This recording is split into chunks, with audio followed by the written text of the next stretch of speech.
They should demand more of us because this is the greatest country in the world, and that's what Donald Trump's leadership promises to bring back. So still count on the federal government, but watch that space.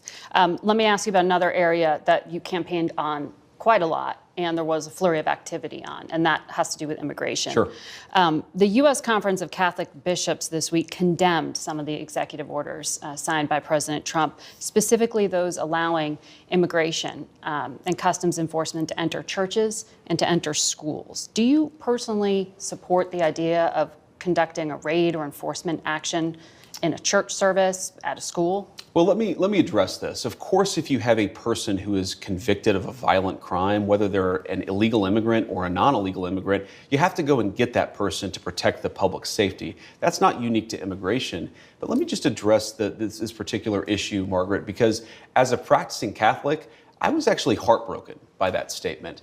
And I think that the U.S. Conference of Catholic Bishops needs to actually look in the mirror a little bit and recognize that when they receive over $100 million to help resettle illegal immigrants, are they worried about humanitarian concerns, or are they actually worried about their bottom line? We are going to enforce immigration law. We're going to protect the American people. Yeah. Donald Trump promised to do that. And I believe the U.S. Conference of Catholic Bishops, if they're worried about the humanitarian costs of immigration enforcement, let them talk about the children who have been sex trafficked because of the wide open border of Joe Biden. You personally let them talk support them about going into people like schools Laken and Riley churches. who were brutally murdered. I support us doing law enforcement against violent criminals, whether they're illegal immigrants or anybody else, in a way that keeps us safe.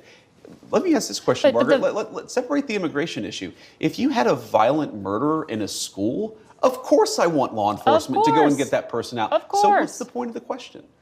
You changed the regulation this week. That's the point of the question. Exactly. Giving the authority to go into churches and go into schools. We empowered law enforcement to enforce but the that law also everywhere has to protect Americans. Effect, a chilling effect, arguably, to people to not send their kids to school. I desperately hope it has a chilling in effect the on churches. illegal immigrants coming into our country. You think the U.S. Conference of Catholic Bishops are actively hiding criminals from I think the U.S. law enforcement? Conference of Catholic Bishops has frankly not been a good partner in common sense immigration enforcement that the American people voted for. And I hope, again, as a devout Catholic, that they'll do better.